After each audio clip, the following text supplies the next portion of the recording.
okay? And that's with 83 kids, all right? It's 6 minutes down the... What the freaking... Oh, Jesus, that's a big surprise. That's a big downgrade from Eric Vogel on Pete Tewksbury. No, Jesus. Never mind. Just upgraded. We're good. What's up, buddy? How y'all doing? Good to see you. Good to see y'all. When did I... Hey, tell about when I called you, bro. What did I call you about? Oh, you and what I haven't told you, Richie, Wojo actually beat you to the punch. Screw you, Wojo. He had called me like, I was actually on the phone with Wojo still, and he's like, oh my God, you won't believe what happened. All right, where's the remove button? Can you remove Wojo from this meeting? Dirty crap! Well, not Ernie!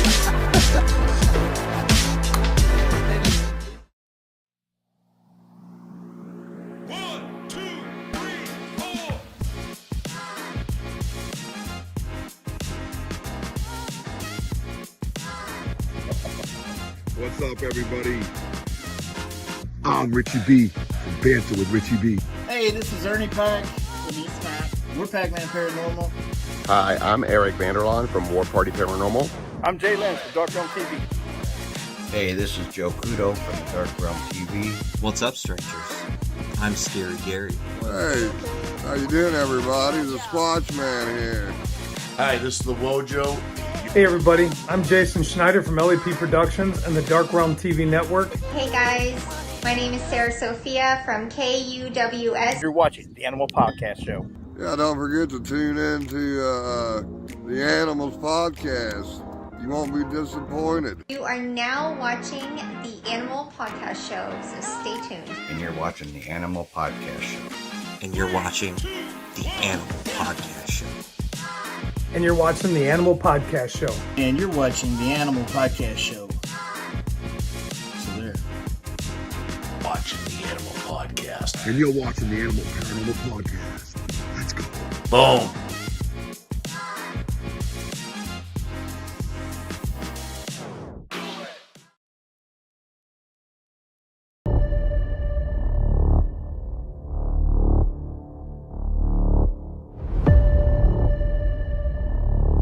We are not alone in this world.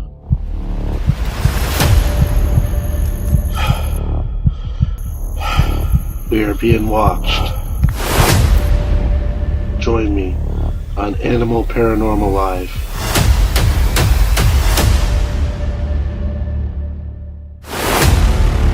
Hey, this is the ghost host Sophia Temporelli, and you are watching the Animal Podcast Show.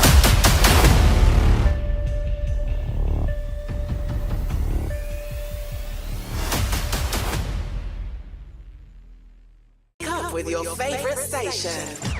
Online, digital, and on your smartphone. It's time for your favorite host. What's up, everybody? How's it going? This is the Animal Podcast Show. Here's your host, the Animal. How's it going, everybody? It's been forever since I've talked to everybody. Sorry, we're having technical difficulties for some reason for connection to the Get Haunted website. I don't know what's going on there, but maybe if anybody's watching right now, hopefully we could get a connection so we can get people in our chats. But I'm gonna see what's going on. But hey, I hope everybody's watching. But if you are watching this, please share it out to the Get Haunted Network so they could see it. If you're watching this, I'd be greatly appreciated. But hey, we have a new show for you today on the Animal Podcast Show. We have Leslie and Stephen Shaw, amazing people. We're gonna be talking about UFO stuff here today, so don't want to miss out on what's going on. But say hello, say hello in the chat room. We love to have you guys. But we're gonna play this little video before we have my guest on here in a minute. Check it out. It's a little. I shared it with you guys last time with some UFO stuff. So check it out. Tell me what you think. Yes, we have. Is it multiple types of creatures, or? Sir, I couldn't answer that. I can tell you anecdotally that it was discussed quite a bit when I was at the Pentagon. Has there been any, to your knowledge, any communication with a non-human life form? So the term communication is a bit of a trick word because there's verbal communication like we're having now. The problem is you also have nonverbal communication. And so I would say definitively yes. To all the people that thought we were crazy, moment of silence. Did you just register what my guy said? Not only have they found something at the bottom of the ocean, some form of non-human technology, they are now saying that they are in contact with whatever that entity is. That is crazy.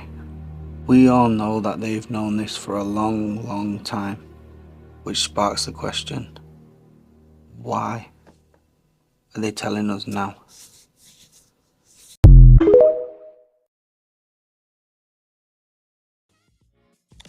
Hey, we're back. Yeah, interested in stuff. What's going on in our government today? A lot of UFOs coming out of water and a whole bunch of things. So let's bring our guest on here and have a little fun. And we're gonna pick their brain and we're gonna ask them some amazing questions. So let's greet Leslie and Stephen Shaw to the show. Hey, what's up, guys? How's it going? Hi. He actually prefers Steven. Hey, Steven. Yeah. So how you guys doing? We're super. Thank you for having us. I know it's been a bit. I know we talked a long time ago when we were doing our schedule. I think it was a couple of months ago when we were talking. I think that's Yes. I'm so glad it's finally here. Yeah, I've been waiting for this because I've been wanting someone to talk about UFOs because it's very hard to find someone to like really get to talk to someone about UFOs and the lore about it and the theory. There's so many theories out there, what they are, who they could be, where they came from. Are they from space? Are they from water? Or are they from, or are they like in this veil where it's going through this torn veil, that's ripped in our universe? I don't know if anybody watches Marvel movies, but kind of like in that kind of aspect like that. But tell me a little bit about you guys' self. I know you guys have a book and everything going on, and you guys said you had a little experiences going on with you with UFO activity. So before we go on with that, just tell us a little bit about yourselves, where you guys from, and how did you get started with this? We also have a documentary too that's called "Who They Are" on A YouTube documentary that it's That's got a lot of views. We're very thrilled with it. yeah, almost 400,000 views so far. That's awesome. That's crazy. That's good stuff. And I'm a semi-retired journalist, and Stephen is a retired acupuncturist turned day trader now. And he's also a Tai Chi master and an orchestral musician. Yeah. And together, I did 6 years in the military also, and I was a cabinet maker in my CB. early years too. Oh, wow. And we wrote this book. It's banged into the mic. Who They Are and What They're Up To by Leslie and Stephen Shaw. And Stephen's family is the one that did most of the experiencing of the phenomenon. They were victims of the alien abduction phenomenon, but we're both UFO witnesses. I finally saw one. Everything had happened to him and nothing had happened to me. And then finally there it was. There was one. Four generations in my family, going back to Germany and then England and then and then California, and spanning 4 different family bloodlines over 4 generations so far that we've been able to find so far. So he's been researching the phenomenon for many years, like maybe 30, 35 years. And 30 plus. Yeah, I saw my first when I was, it was in 2005. And that was the day that I fully believed him. I always had this, I believed him, but I had this little kernel of doubt, and then finally saw one. And then I said, we really should write that book we've been talking about. And we started researching in earnest then, That's really cool. That's so and cool. You know what? It's I just want to interject here real quickly that there is so much misinformation and disinformation out there. There's leading people down ridiculous rabbit holes, and I can just tell your audience from my experience, my family's experience, that it is not what a lot of people think it is. It's not being. It's not this. They're coming from the Pleiades or they're interdimensionals or stuff like that. It does not add up. One thing we like about our theories is that they're a little bit more nuts and bolts and pragmatic than some of the stuff you hear. Yeah. And there no physical, theoretical physics is required for our theories to exist. So I really like that about our theories. It doesn't require faster than light travel or wormholes or interdimensional travel or time travel. All of these things that maybe are impossible, for all we know, right? Now, opening up portals, that's a different thing. Yeah, That's they a do different that. That's crazy. Yeah, it's the UFO thing is a little touchy no matter where it's at. I've seen a couple of UFOs when I would be driving towards my parents because they live in the middle of nowhere, so you could see everything because there's no lights. And I would see these objects in the sky that would just be like, this ain't normal. You don't just see these objects doing weird kind of like aerobatics and stuff. And this is not a drone because I work with drones a lot. And I know it's not a drone because I see drones all the time and work with them, especially with filming. But these weren't drones. These were not normal, which was like, and they weren't satellites because I know people like, oh, is that were they satellites? I'm like, no. Right. These were Are they doing those high speed angular turns Yeah. at full speed things? And it was weird. So it's That's one of the observable characteristics that pegs it as a UFO. Yeah. As far as my story goes and what I actually experienced directly, it's far beyond what probably most of your guests have talked about. It's not just visual. I've had direct contact Yeah, they and touched them and all. physical manifestations. Okay. Yeah. And also too, these things happened in 1979, where all 5 members of my family experienced them at the same time in 2 different locations, separated by almost 350 miles at the same time. Mm-hmm. All right. So I have actual physical manifestations. Okay. Yep. Not just seeing stuff. I know what they look like. Yeah. So does my brother. So does my uncle. And with the abduction phenomenon, frequently what happens is people will see something strange, even terrifying, but then they'll black out and frequently remember nothing until they wake up in their beds the next morning. And that has kept happening to the family. And as we began our research, we quickly realized that that's the signature for the alien abduction phenomenon. Yeah. Huh. That's interesting because when you say that you black out, now when you had those experiences, did you guys black out or had any of that experience? Well, that's a good question for me. Yeah. My first experiences really started when I was 3 years of age. And my first blackout was when I was 9 years, that I know for sure. When I was walking down the hallway, I heard a weird, very strange sound in the living room. He was terrified. His heart was beating, and When you're in adrenal mode, you don't just black out. you don't fall asleep. That's You don't for sure. fall asleep. When your heart's pounding and all that, I was hearing something that, I was walking down the hallway and about to turn in, walk into the living room, and then I black out, and next thing I know, a few hours later, I'm back in my bunk bed, top of my bunk bed, All tucked in nice. with no recollection as far as like what happened in between. And other Wow. things happen, like before and after that too. But we can get to that. But like I say, it's we're much beyond just like seeing a UFO in the sky. I know the size. I know what they look like. So does my brother. Well, he did until he killed himself and killed my mom. But Yes, he it was definitely knew. horrible. He definitely knew what they looked like when he was 16. He saw them. He saw it.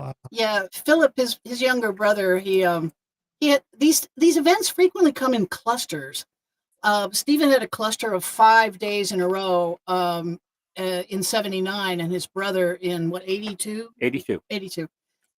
His brother, he awoke one night to these 2 bright white lights shining in his window, and his window had a drop off, so there was these 2 white lights would have had been floating in the air like 30, 35 feet up in the air. And there was no roads back there. It was just a mountain with trees. So There was no houses or roads back there. So he was trying to figure out what it was. And then the next thing he knows, he blacks out and wakes up in the morning. Then the next night, he hears he's laying in bed and he hears a scrabbling sound on the floor. And he reaches down to pet what he thinks is the cat. But instead of the cat, a hand grabs his wrist, a cold hand. And he felt this thrill of adrenaline and terror and then blacked out. And then the next night he awoke to, and he looked at his doorway and there was a tall, 6-foot tall gray alien with the big black eyes, the gray skin, the overly large head, really skinny, spindly body. And he stared at it for a moment and then blacked out. And this was the first time that we were made aware of what we were dealing with exactly. You know what I mean? The same type of being had been seen by my uncle in Ceylon, which is now Sri Lanka, post World War II. Actually, this entity saved my uncle's life. I saw it as a blue-white entity in 1979. My grandmother had seen the entity too, when in England. So I grew up from the age of 3 knowing that we had what was called the quote-unquote family spirit guide, whose name was Oglegli, which we later came to find from my uncle that in Tunisian, Oglegli translates as my friend. And this entity has been with the bloodline of at least 4 different bloodlines that are related to the Shahs for like well over 100 years. Okay, wow. For at least 4 generations. We found with our research that they, at first I thought the abduction thing, like most, the theory is that they were just taking a cross section of humanity. They just wanted some samples for scientific reasons, no big deal. But that turned out to not be what was happening. What happens instead is they target a specific family. They find a bloodline that meets their criteria of what they're after. And then they'll prey on the family members again and again and again, and then start taking their kids and their grandkids. And that's why it's been in the family, in Stephen's family, for so many generations. Yeah. Wow. I know, they were talking about that video that I shared with you a little bit earlier ago. I don't know if you guys caught that, but they were talking about how there's so many different types of species out there, and they know what they look like. And they know their weapons and technology, and they're saying their technology is way beyond what we could ever imagine. What's your thoughts about that when they open up about that? And even though you've already experienced it and know what they're talking about, you've seen these creatures, you know what they look like, but what they're saying, does it kind of line up to what you've experienced? Not really. No, we our theory as far as what it goes, in our book and our research shows us that they've been here for a long time. And number one, they breed with us, okay, and they breed and they reproduce, okay. Yeah. So they're not coming from Arcturus. They're not of a different type of species. They're very, very, very close to us to start with, okay. So and also too, their need for cow blood, exsanguination. And cow genetic material. And also, too, they're showing up. All of a sudden, they start showing up as Foo Fighters during World War II. The Japanese didn't know who they were. We didn't know who they were. We thought it was the Germans. The Germans thought it was us. And all of a sudden, they start showing up. It shows you there is what's called the MOM, means, opportunity, and motive. Why are they so concerned about the health of the Earth? And the nukes and our nuclear weapons and power. So you got to look at what is the most obvious. Occam's razor. Usually what is the most obvious answer probably is the answer. Right. And they've been here for a long time. And guess what? They are very, very similar to us. And over a little over 50% of alien sightings are of the Nordics. And the Nordics are indistinguishable from human beings. They look like tall Scandinavians with maybe their eyes are a little too large and their skin is a little too pale, but essentially they're indistinguishable from humans. And even all the alien types, all of the different types, they're all bipedal hominids that walk perfectly upright. Correct. And it takes a long time to evolve into a upright walking species. We're the only ones on our planet that is acknowledged by science to be upright walking. us, the aliens, and Bigfoot. We're the only ones that are upright walking bipedal hominids. So we gathered that there was that rather than that they have come from us, that they have evolved out of us rather than the other way around. And when we applied the Admiral Byrd data, his stories to our UFO data, everything started just clicked into place. And we it was like an epiphany. We realized that we're not dealing with beings that come from distant star systems. We're dealing with a breakaway branch of humanity that is, and then we tried to figure out, okay, well, what could cause the motivation? Why would they break away from us in the first place? And we attribute it to the same thing that caused the Great Flood. The Younger Dryas comet impact area has been dated correctly now to 12,850 years ago. And it's responsible for the extinctions of that era. The mammoth and the mastodon and Clovis people. And the Clovis people were wiped out. And the saber-toothed cat, the dire wolf, they're all wiped out. And this is confirmable too in the soil samples on the 4 different continents, 10 different countries so far. Yes. So we know that the nanodiamonds were discovered in high amounts in that same layer of soil from 12,850 years ago, which is about 1 inch to 1.5 inches thick. So we know that there was a cataclysm that occurred at that time. A celestial impact. Nanodiamonds only form in celestial impact events. When a comet or a meteor or whatever enters our atmosphere, it brings dust particles with it, and those dust particles superheat and become these little tiny round diamonds. So these huge quantity of nanodiamonds were discovered. So we knew we were dealing with a celestial impact event. It just took a long time to find it because the impact area is actually under Lake Superior, making it a little trickier to find, right? And so at first in the book, we actually thought it was the Hiawatha asteroid impact crater in northern Greenland. That at the time, the scientists were pointing to that as the culprit, but then after we wrote the book, it was determined that the Younger Dryas is the right one. After we finished writing. I know, I was so mad.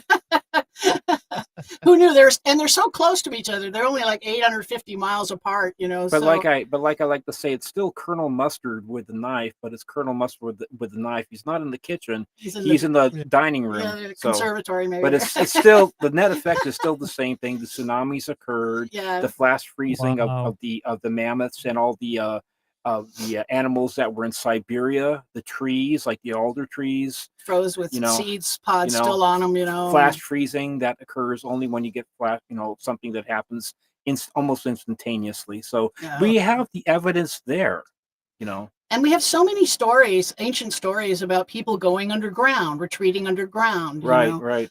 And so we think that somebody on planet Earth, and we think there was the 13,000 years ago, there were the cultures were more advanced than we give them credit for now. But the evidence has been scraped off the planet by the giant tsunamis from the cataclysm, right? Yeah. Also, too, what we found too at that time that there's, with the advent of science and like CRISPR technology and cracking the human genome, which is only 4 base pairs, pretty easy to do, really. Crick got behind that back in the 60s, whatever. So anyway, we found out that there was also what they call a genetic bottleneck at that time too, where the surface dwellers were reduced to roughly about 10,000 individuals. Yeah. So we know that there's less diversity because of that. So the 8 billion that are on the planet currently basically regenerated from about 10,000 individuals. Yeah, geneticists were wondering why the human race is so not as diverse as it should be, right? Genetically speaking, and that now we know why. It's because of the this comet almost wiped us out, and so we think somebody on the planet, because all these flood myths, there's like 1,200 separate cultures around the world that have a flood myth in their ancient lore. And they almost all start the same way. They were warned by God or an emissary of God or a disembodied voice or somebody warned them that a horrible flood was coming. So we think that someone on the planet spotted the comet coming and warned everybody. And a lot of just like in that Deep Impact movie, you know, one of the solutions to save the human race was to sink these deep underground arcs, they called them in the movie. And we think that's exactly what happened. They put a portion of their population, their brightest and best, you know, like in the movie. They did a lottery or however they did it, and they sank these deep underground cities. And that's where the UFOs are coming from. And that's also, that's why they're more advanced than we are. They didn't lose their technology. They didn't lose their culture. Whereas us poor schmucks on the surface, we all got chucked back into the Stone Age, you know, after the cataclysm. Yeah, the haves and the have-nots, you know. Yeah. So, unfortunately, you know. Yeah. So that's why And so- people have been like experiencing it from the water and stuff, like seeing Yes. aircrafts and. We don't think they have a base on the ocean bottom, but they can easily access the ocean via these long channels from their underground cities, you know, and then come up from the ocean, you know. Yeah, in fact, I saw one USO off of Malibu with a witness. Yeah, he did. Back in well, it was 2000. This is 2005. It was when the Yankees were in the playoffs against the Boston Red Sox. I think 04. You said. It was 04. Yes, Oh. I was at the Chart House, which is the famous restaurant off of Malibu in Southern California, Right on the beach. right you on know. the beach. And I, you know, at the time, I wasn't like even really thinking about writing a book. I was still an acupuncturist. So anyway, so I went to go get my car, and the valet went to go get my car, and I was, you know, it was a truck. I had an old Ford pickup. And so anyway, so as I was getting the car, I saw this USO come out of the ocean, maybe a couple miles off the coast, and it hovered a few hundred feet above the surface and did a couple of weird moves, and then it boogied up the coast up to the north. And I looked at At supersonic speed. Yeah, and I asked the valet, I said, "Did you see that?" He said, "Oh yeah, I saw." Which was a kind of a dumb question because when you looked at him, his eyes were as big as saucers, you know. Yeah, and it's just like, you know, okay, and I did not know at that point in my life that Malibu was a hotspot. Yeah. It was a common hotspot for USOs. And there's this weird structure on the ocean floor off the coast of Malibu, Yeah. a couple miles out, that looks like a Grecian temple with you know, columns and a flat roof. Yeah, the ocean floor drops off very quickly off the coast of Malibu. Before you know it, you're in 2,000 foot of water. You know, not very far off the coast, and there's literally this looks like this Grecian temple with the pillars that has been 2,000 foot of water. And you know, when it first came out, these pictures, you could see it very clearly. And then, of course, you know, now it's been obscured. You know, now it's hard to get good pictures of it. And now it looks like it's like Actually, Google Satellites has blurred it now. Who has the power to blur satellite data? You know, I mean, besides our government, that's who it is. The government has to be them. Oh dang! So Jason we was. think- Sorry. Oh no, Go ahead. Jason was wondering, why do you think the blackouts occur? I think they have a consciousness dampening field that they can knock you out. In other words, they're able to knock people out. People remember little dribs and drabs of their experiences sometimes, frequently in dreams later. But unless they're successfully hypnotically regressed, those blackout periods remain pretty blacked out. if they're taking, like, for instance, from a woman, eggs, or from a man, semen or sperm. Yeah. Obviously, it's going to be something. You know, just think about what we do with animals ourselves. We track them, we tag them. In fact, I found out that I had an implant put in my right deltoid when I almost lost the function of my right arm in an accident on the military base in 2013. And one time the alien tapped on the shoulder right where the implant was. 3 times. Like 3 taps. Yeah, I did. I had no idea I was being implanted at that point. Wait, so you have an implant? It's gone. It's gone now because they. I had major surgery He to had my right a arm. terrible injury, and that's how we found it. Was the X-rays before they did the surgery. Right. But then after they did the surgery, the implant was gone. So This is interesting because I saw a couple of stories about the implant where there was a couple of people. It's a common phenomenon. Got Yeah. abducted and they had it like right behind the ear or underneath their eye, and the doctor's like, "We're not touching that." You know, Yeah. so it's pretty interesting. When they took that out, did they say what it was, or did they have no idea? The thing was with that. Okay, My dislocation and break and tearing of my rotator It was cuff. a terrible injury. It was basically, I've been a musician my whole life, so my main concern at that point was not ever being able to use my right hand again. And I'm a left-hander, but still my right hand on the piano is pretty important, or the accordion. Yeah. So anyway, so when this happened in 2013, which was September 26th of 2013, I was just really concerned. Number one, it took them 2.5 hours to get me from the base to the hospital to where they basically reset my arm. The most excruciating pain you will ever feel. I Yeah. was actually laughing at the end because the pain was so bad. It was ludicrous pain. I lost complete sensation in my right hand. My fingers became Man. cold, and I was sitting on the edge of the table saying, I cannot believe the human body can feel this much pain. And I was an acupuncturist, not an acupuncturist. I was an acupuncturist. So, and I But tied the I tied short two version fingers. is that they took it. The doctor who operated on it must have taken it out, and we forgot to talk to him about it or But ask we about do it. To be have a honest. copy. We have 2 copies. Yeah, we have a copy of the X-ray showing We it. have though. copy of the X-rays, which I'm waiting for technology to get a little bit better to where they can blow it enough up Yeah. and up, because I actually saw the original with the X-ray tech, and it looked like a grain of rice. Little metal That grain was of about rice, maybe yeah. about an inch deep in my mid-deltoid, which is the exact area that the being tapped me on 3 times. Which, well, maybe I can relate the Yeah, why don't you- the set of 5. Why don't you tell happened, that whole you know. story? These were again like a cluster of 5 things that happened. Yeah, if you want know. me, I can tell you exactly Yeah. how it happened. Tell Hey, it out- tell before it- we do, I got to go into a little commercial here. Let me do that Sure. real quick, and we're going to go right back into it. But we'll be back after this commercial, folks. Sure.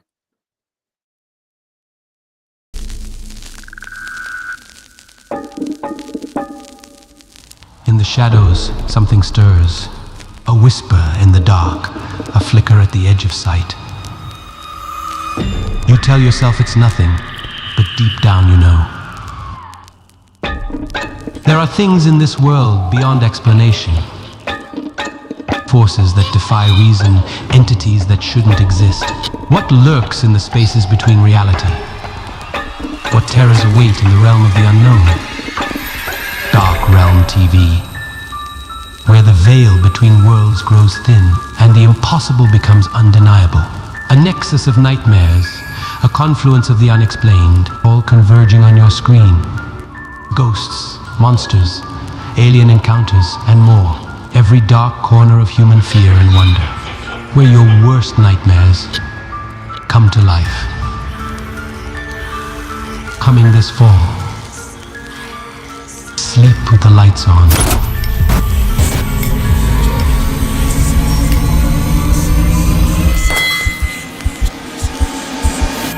Dark Realm TV.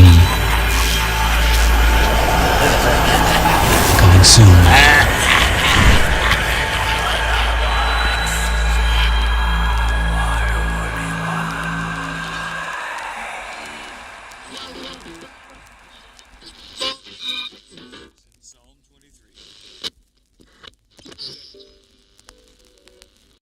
That was actually Dark Realm TV there, folks. You can get that on Roku, everywhere on your TV, phone, or tablet for $4.99. That's it. It's cheaper than a Starbucks coffee there, folks. But check it out. You get some horror movies, horror flicks.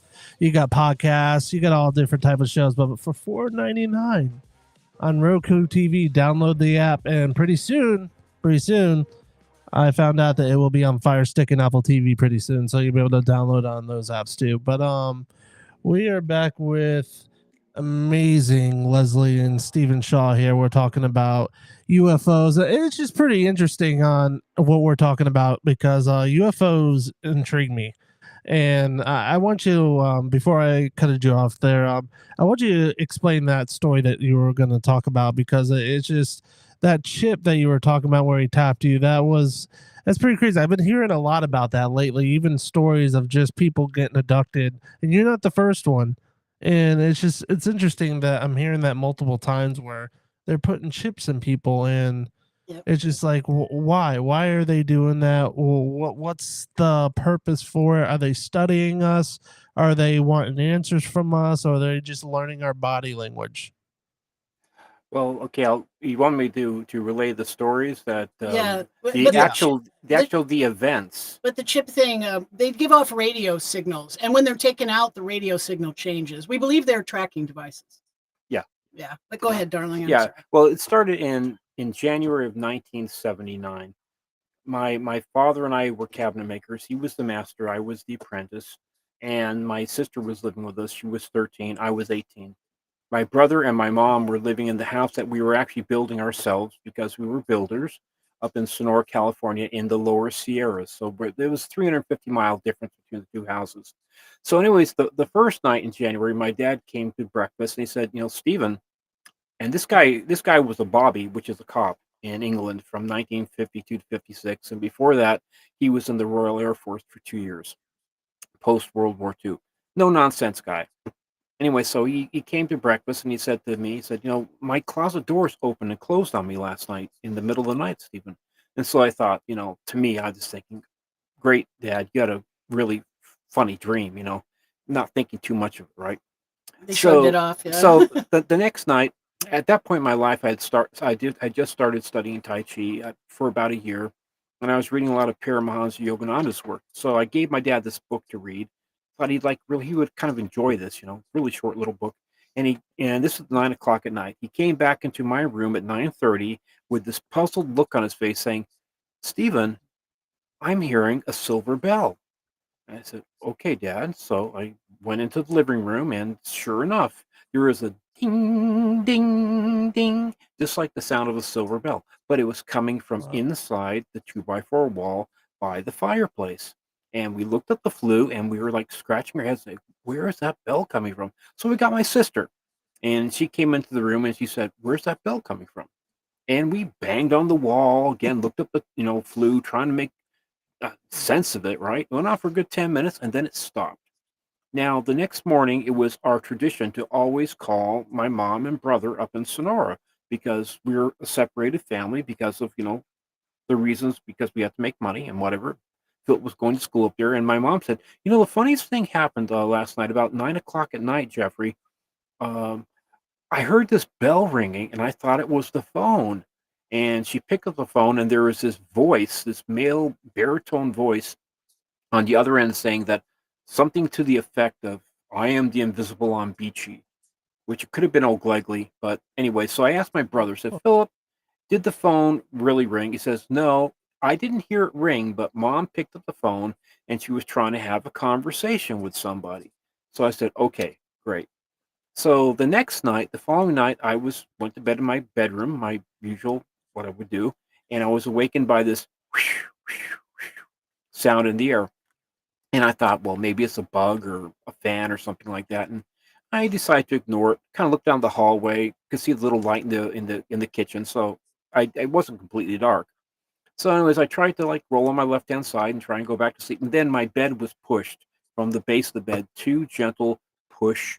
Growing up in Southern California, I was thinking that, well, maybe it's an earthquake. Again, trying to use logic, okay? And then push, a little stronger. Again, I'm trying to ignore it. And then push. And at this point, is somebody playing a joke on me? And then I get the tap, tap, tap on my right mid-deltoid. Felt just like a person's index finger. I'm thinking, right here, right where the grain of rice looking object was found on the X-ray. And at this point, I'm scared and annoyed, like anybody would be, really. So I rolled over to my right side and said, "What?" And I'm staring into this shimmery face or shimmery object that's in front of me, and I'm looking at it for a couple seconds, then I black out.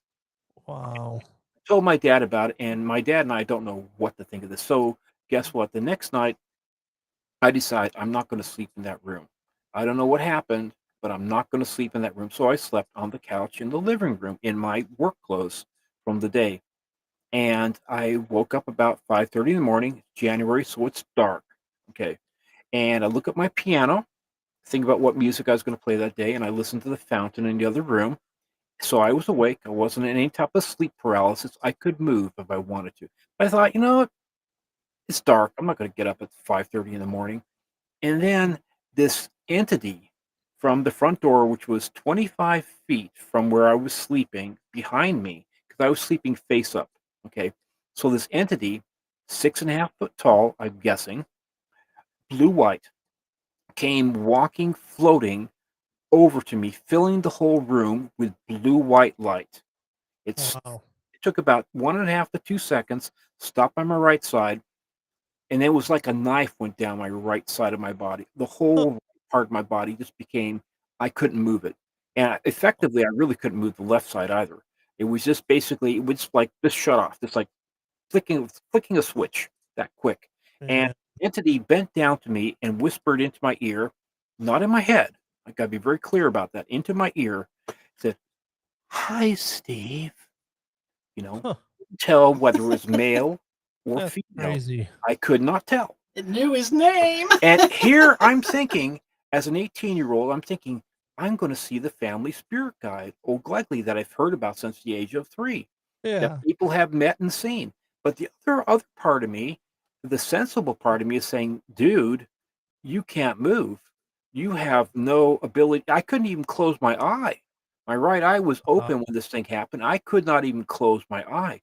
And so I was like, half of me was terrified. The other half of me was saying, wow. And I'm trying to see its face, but I can tell the size and the shape of it, which is tall, skinny, about 6.5 foot tall, which I'd heard from various people in my family. And then I guess it figured that I was too scared or something. And about 5 or 10 seconds later, it basically unbent from, bending over and went back out the front door. And by the way, there was no UFO in our front driveway. Okay, just to let you know, because we had 2 big trucks in the front driveway, so there was no UFO. Yeah, we think he opened like a portal and stepped through it from a very white light place. So basically what happened was I blacked out. After it left, I blacked out. I told my dad, and we had no clue what to think of at this point. So 11:30 rolls around that day, and we're both, my dad and I being workmen, we're getting ready to have some lunch. So I said, Dad, I'll go down and get some lunch, right? So I reached into my right-hand side pocket of the pants I'd still been wearing from the night before, pulled out the coins, standard American coins, to see how much money we had, right? And all the coins sticking to each other. Not sticking like they're like glue, but they're magnetic, okay? I could pick them up from the edge, from the face. So could my dad. I had a couple 6-penny nails in my pocket, and those were all sticking together too. Man, I could pick up the nails of the coins of the nails, the coins of the coins, and my dad could too. And we're just like, like, what the heck? Again, this is before cell phones, and what the only thing I regret now is that we didn't like get my next door neighbor to look at it or to like take pictures. So, anyways, the next night I thought, well, if that happened in the living room, I might as well just go back to sleep in my room. Okay, which I did. And this is what my dad experienced. I didn't experience this at all. I have no memory of this, zero.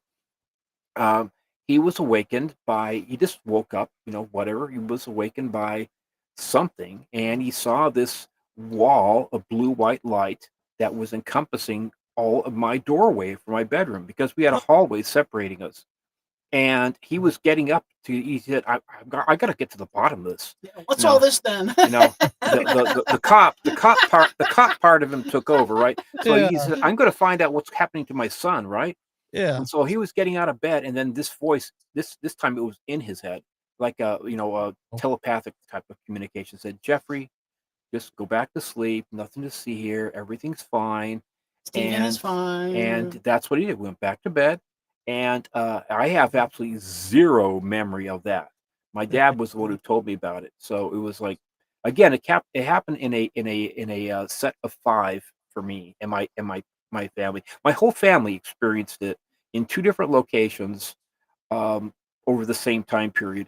Separated by 350 miles. So we think he was taken those 2 blue-white light times. He was taken through this portal and somehow exposed to very powerful electromagnetic, field of some kind. I don't know what it was, but whatever it was, I've tried to reproduce it with strong magnets. I've asked people that are scientists, said, well, you can't do that. Yeah, supposedly coins are specifically designed not to become magnetic, so that they can still go in vending machines and stuff. Yeah, well, definitely happen. Yeah, not true with nails. They're relatively easy to Oh, magnetize, but nails coins, are nails. no, you Nails know? are simple. Yeah, but not coins. No. Wow. That's pretty intense stuff. If you could think about it, just like coins sticking together in your pocket, I'm like, Yeah. that's unimaginable. That's This is nothing to- This is 6 hours after the experience, and we put them on the table, and we could play around with them, pick them up. My dad could do the same thing too. So Yeah. it wasn't like they were just like just like sticking in my pocket. This is like brought them right out there. And so Man. whatever that field was that I was exposed to, it was at least still active at least 6 hours after. Wow. So by the time I'm like 45 years old, Yeah. he's already seen, by then he's seen 3 UFOs and he's been abducted God knows how many times. We don't know. And nothing has happened to me. And I'm thinking, I want to see something. And then finally I did. There it was, Wow. we were driving home late at night and there was a bright white light in the sky. And Yeah. I thought it maybe a plane flying into Palm Springs Airport, but it didn't have any running lights. It was a round white light without those little side blinky lights like planes have. And Yeah. and it didn't behave like a plane. It kind of hovered in front of us above the road. We were Highway 62 yeah, and had- Joshua Tree. and it got brighter and Oh. brighter and brighter, and then it shot away at supersonic Man, speed. It had to have been 20,000 miles an hour. It was gone over the northern horizon like that. It was you a know? blink of an eye, literally. Yeah. So fast, it streaked into a line that collapsed on itself in Yeah. a quarter of a second, I would say. And then she actually really believed me for 100%. yeah, then I believed him.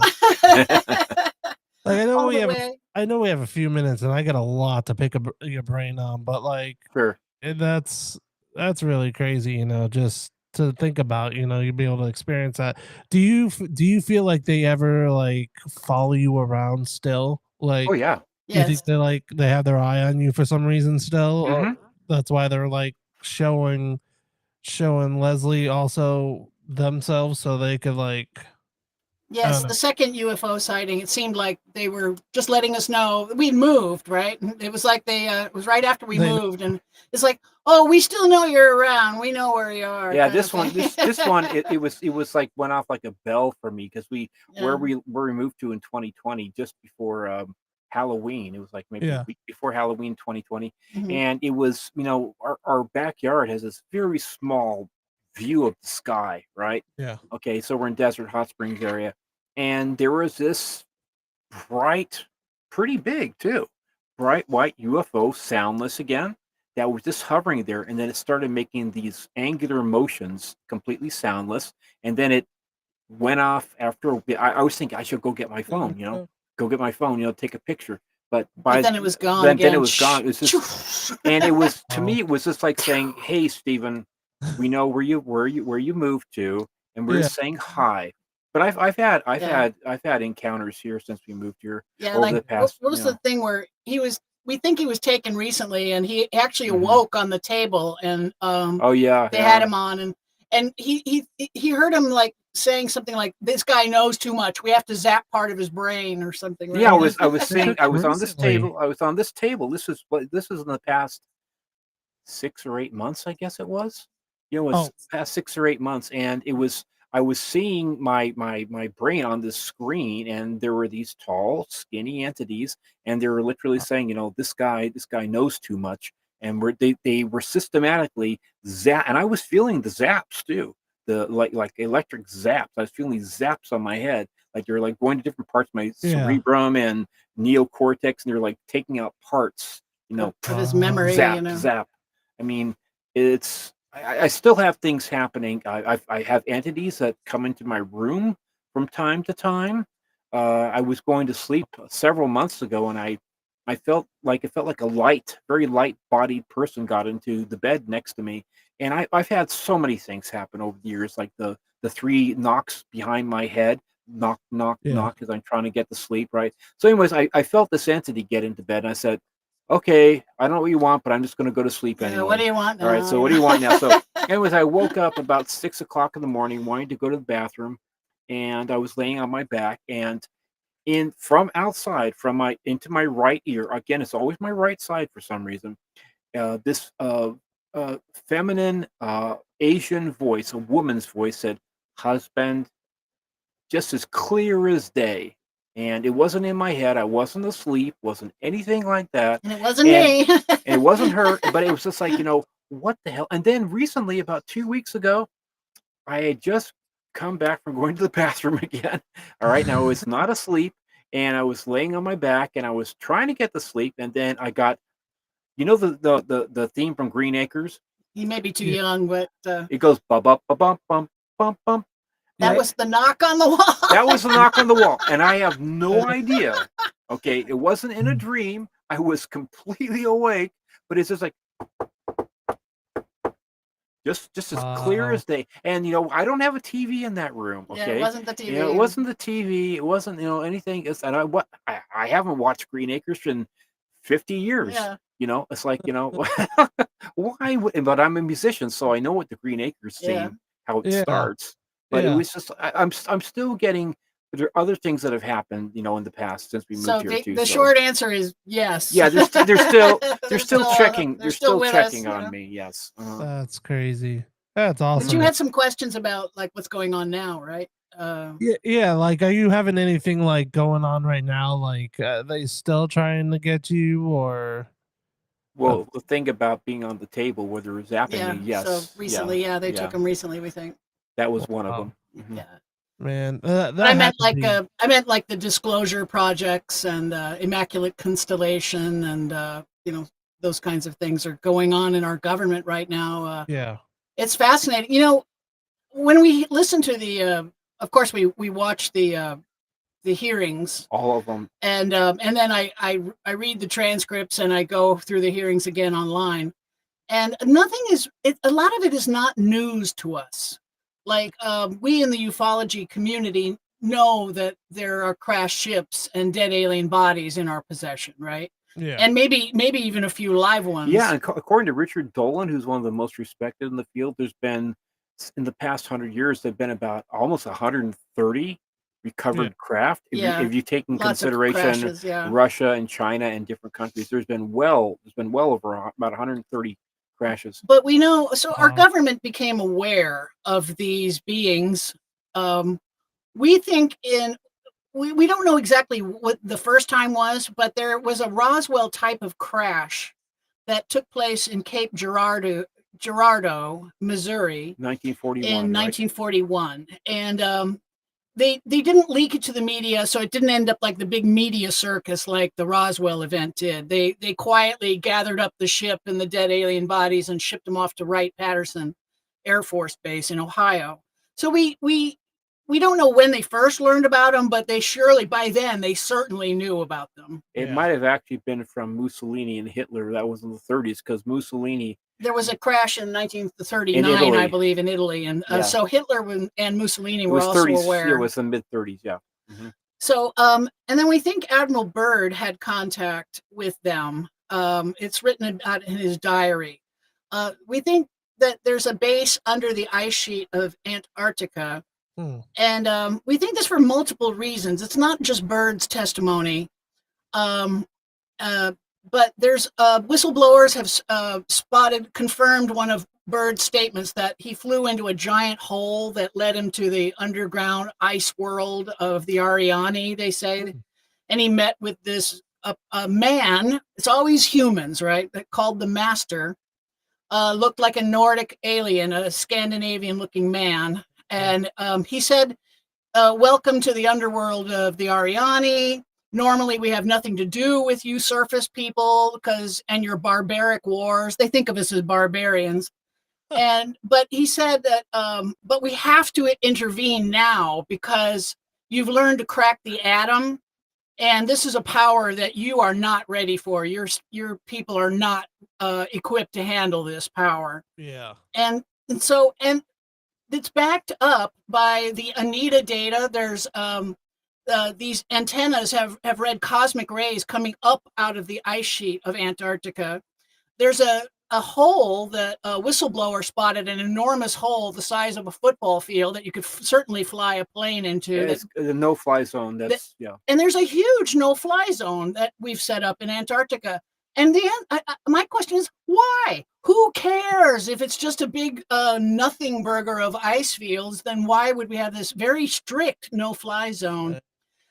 And then we also it's backed up because they have been following our nukes everywhere. Yeah, that came out of the hearings. Yeah. Yes, we didn't know that they follow our military absolutely every single time we go on maneuvers. Every nuclear power. It's not just us. And, it's the Chinese and the Russians. Right. And you name it. So they're terrified of our nukes. And, if they were coming here from distant star systems, they wouldn't be, right? Not to the same degree. Yeah, and they're committing enormous resources to following our nuclear weapons everywhere they go. And UFOs are spotted outside our nuclear facilities all the time. Yeah. And they've proven they can shut down our nuclear weapons when they want to. They've made sure that we understood that they're capable of doing that. Yeah. So it's obvious they're afraid of them, because if we blow up the planet, we kill them too. Yeah. They have skin in the game. When you're looking at the skin they have in the game, they definitely have, and also too, like I say, also the obvious stuff. I mean, they're breeding with us. Yeah, there's just with sex. There've been so many women that now have been verified by Alien, ultrasounds. production. That had they were definitely pregnant, and then all of a sudden they're not pregnant. And it's not just that the baby's gone. I mean, the whole thing, the placenta is the gone, whole kit and caboodle with no evidence that they were ever pregnant in the first place. Yeah. And this happening sometimes to some women 2, 3, 4 times in their lifetime. All their babies stolen away into the night. Always when the fetus is about 5 centimeters, about the size of a baseball, about that size. And we think we know where they're taking the fetuses. Yeah. Is he running out of time? Oh yeah, are we running close on time? Well, so I wanted to you guys to talk about your book a little bit before we head out. Well, Sure. our book is basically what we've been talking about. Partly, we didn't get into a lot of the other stuff. That's now. true. The first half of the book is talking about how we think it's a branch of the human race that's separated from us and gone underground. But then people ask, well, are aliens involved at all? And it looks like there was some genetic tampering done to our genome about 300,000 years ago. Yeah, Jason Martell goes into that. And and it looks like we were uplifted from Homo erectus to Homo sapien. And obviously we didn't uplift ourselves. And the Sumerian tablets talk about that the Anunnaki came here from this planet Nibiru, which is part of our solar system. That it comes through. It's on a huge elliptical orbit that swings through close to our sun about every 3,600 years, supposedly. And it's not us making this up or Sitchin. It's this is what the tablets are saying. Yeah, and the other thing too is that, for instance, this planet that rotates around a brown dwarf or a protoplanet that's actually kind of like a mini sun. It's 50 billion miles away from us. But when you consider that the Oort cloud, which is toward the farther reaches of our solar system, that's 138 billion miles away. So it's still part of our solar system. So it's still part of our solar system, easily. So we're still not talking about interstellar travel here. Right. And they don't need to have faster than light travel, because the planet does the work for them. Every 3,600 years, it swings close to our sun. Swings closer for sure. So if that is true, and I really like Sitchin's work. I don't agree with everything. For instance, he didn't know about the cause of the Great Flood. Yeah. But he knew there was a Great Flood because the Sumerian tablets describe it, but he didn't know what caused it. He thought it was he thought the ice sheet of Antarctica had slipped off or something like that. But we now know that it was the Younger Dryas comet. Right. Yeah, the scientific evidence wasn't there. Also, too, we should talk about our documentary too, Leslie. We did. We mentioned it at the beginning, but it's really good. It's called Who They Are, and it's on YouTube. You just type that in, and it should be one of the first things that pops in. It's done by Sky Island Storytelling. Thank you, and Jay Horton Films, and we were thrilled with the production quality. Really, really amazed. And you can get our book on Amazon. It's Who They Are and What They're Up To. And we're starting our new show too. Yeah, and we have our own show now. We're wearing our shirts. It's called Abductions 101.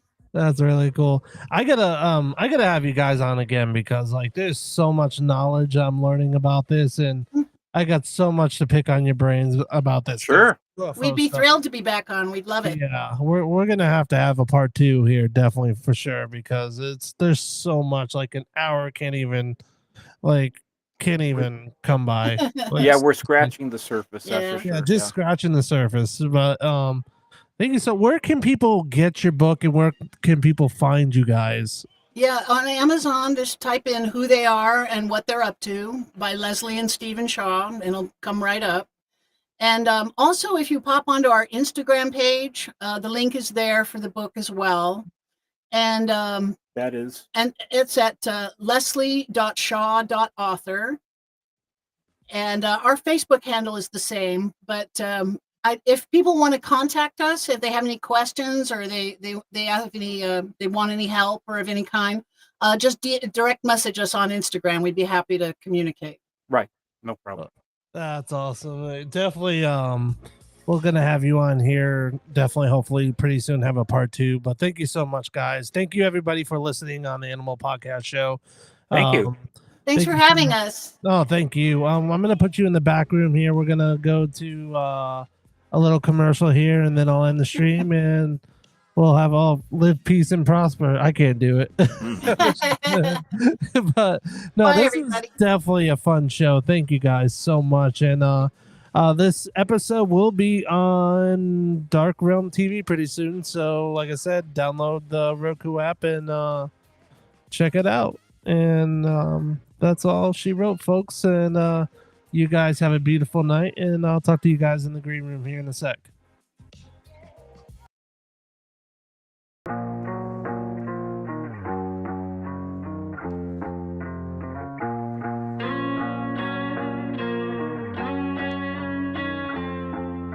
Lights on.